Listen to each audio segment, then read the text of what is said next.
IPLನ ಇಷ್ಟು ಟೂರ್ನಮೆಂಟ್ಗಳು ನಡೆದಿದೆ, ಇಷ್ಟು ಮ್ಯಾಚ್ಗಳು ನಡೆದಿದೆ. ಸತತವಾಗಿ 18 ವರ್ಷದಿಂದ IPL ನಡ್ಕೊಂಡು ಬಂದಿದೆ. ಇಲ್ಲಿಯವರೆಗೂ ಒಂದು ಅಹಿತರ ಘಟನೆಗೆ ಇಲ್ಲಿವರೆಗೂ ಯಾವುದೇ ಅವರು ಆಸ್ಪದ ಕೊಟ್ಟಿಲ್ಲ. ಪೊಲೀಸವರು ಭಾಳ ಚೆನ್ನಾಗಿ ನಡೆಸ್ಕೊಂಡು ಹೋಗಿದ್ದಾರೆ. ಆದರೆ ಇಲ್ಲಿ ಈ ರೀತಿ ಘಟನೆ ಆಗಬೇಕು ಅಂತಕ್ಕಂಥದ್ದಾದರೆ ಇದು ಸರ್ಕಾರದ ಒತ್ತಡಕ್ಕೆ ಮಣಿದು ಇವತ್ತು ಪೊಲೀಸವರು ಮಾಡಬೇಕಾದಂಥ ಸಂದಿಗ್ಧ ಪರಿಸ್ಥಿತಿಗೆ ದುಡ್ದಂಥವ್ರು ಯಾರು? ಸರ್ಕಾರ ಅಲ್ವೇ? ಈ ರಾಜ್ಯದ ಮುಖ್ಯಮಂತ್ರಿ ಉತ್ತರ ಕೊಡಬೇಕಲ್ವೇ? ಅದಕ್ಕೆ ನಾನು ಹೇಳಿದ ಕೈನಲ್ಲಿ ಟ್ವೀಟ್ ಇವತ್ತೇನು ಇಟ್ಕೊಂಡಿದ್ದೀನಿ, ಇವತ್ತು ಈ ರಾಜ್ಯದ ಮುಖ್ಯಮಂತ್ರಿಗಳು ಮುಖ್ಯಮಂತ್ರಿಗಳು ಕರೆದಿರ್ತಕ್ಕಂಥದ್ದು, ಅವ್ರು ಇನ್ವಿಟೇಷನ್ ಕೊಟ್ಟಿರ್ತಕ್ಕಂಥದ್ದು ರಾಜ್ಯದ ಜನತೆಗೆ ಬನ್ನಿ ಅಂತ. ವೆರಿ ರಿಡಿಕ್ಯುಲಸ್ ಇದು. ಇಲ್ಲಿ ರಾಜೀನಾಮೆ ತಗೊಳ್ತಕ್ಕಂಥದ್ದು ಪಡಿತಕ್ಕಂಥ ಕೆಲಸ ಆಗಬೇಕು ಅಂದರೆ ಮೊದಲು ರಾಜೀನಾಮೆ ಕೊಡಬೇಕಾಗಿರ್ತಕ್ಕಂಥದ್ದು ಇಬ್ಬರೇ ವ್ಯಕ್ತಿ.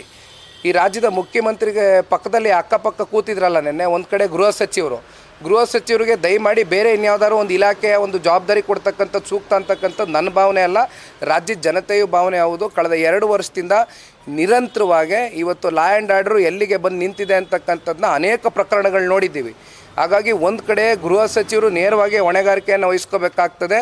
ಅದ್ರ ಜೊತೆಯಲ್ಲಿ ಇವತ್ತು ರಾಜ್ಯದ ಮುಖ್ಯಮಂತ್ರಿನೂ ಮೀರಿ ಇವತ್ತು ಒಂದು ಹೆಜ್ಜೆ ಮುಂದೋಗಿ ಈ ರಾಜ್ಯದ ರೀಲ್ಸ್ ಮಿನಿಸ್ಟ್ರ್ ಏನಿದ್ದಾರೆ, ಏನೋ ದೊಡ್ಡ ಮಟ್ಟದಲ್ಲಿ ಪ್ರಚಾರ ಗಿಟ್ಟಿಸ್ಕೊಳ್ಳೋಕ್ಕೋಸ್ಕರ, ಕ್ರೆಡಿಟ್ ಗೇಮ್ಗೋಸ್ಕರ ಇವತ್ತು ಇಷ್ಟೆಲ್ಲ ಈ ಅವಾಂತರಕ್ಕೆ ಕಾರಣಕರ್ತರಾದಂಥ ಈ ರಾಜ್ಯದ ರೀಲ್ಸ್ ಮಿನಿಸ್ಟ್ರು ಮೊದಲು ಅವರು ಇವತ್ತು ಅವ್ರನ್ನ ಅಮಾನತುಗೊಳಿಸಬೇಕಾಗಿದೆ ಸರ್ಕಾರ, ಅವ್ರನ್ನ ಸಸ್ಪೆನ್ಷನಲ್ಲಿ ಇಡಬೇಕಾಗಿದೆ.